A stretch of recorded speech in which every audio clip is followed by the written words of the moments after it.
The gentleman is recognized. Thank you very much, Chairman Mike McCall, and thank you very much, Speaker Mike Bost.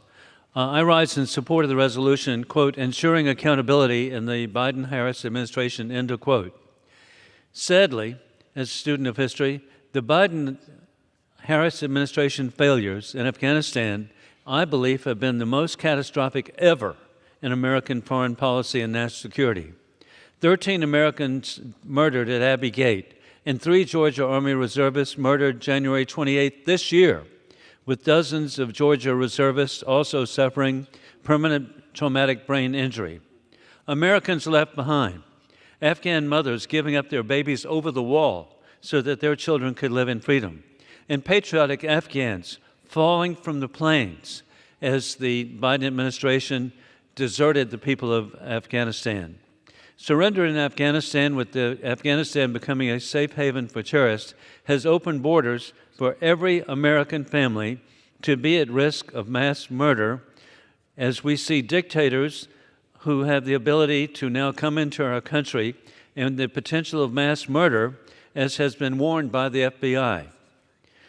War criminal Putin has been encouraged, as we see dictators, to conduct the mass murder in Ukraine. The Iranian puppets have slaughtered innocent people in Israel. The agreements reached in Doha were conditions-based, achieved by Secretary of State Mike Pompeo. And we had testimony before the Foreign Affairs Committee, which indicated by General Milley and General McKenzie, they testified that the conditions were broken. They were broken from the beginning. And this certainly gave the opportunity for Biden-Harris to change course and not to be slaves of a particular time.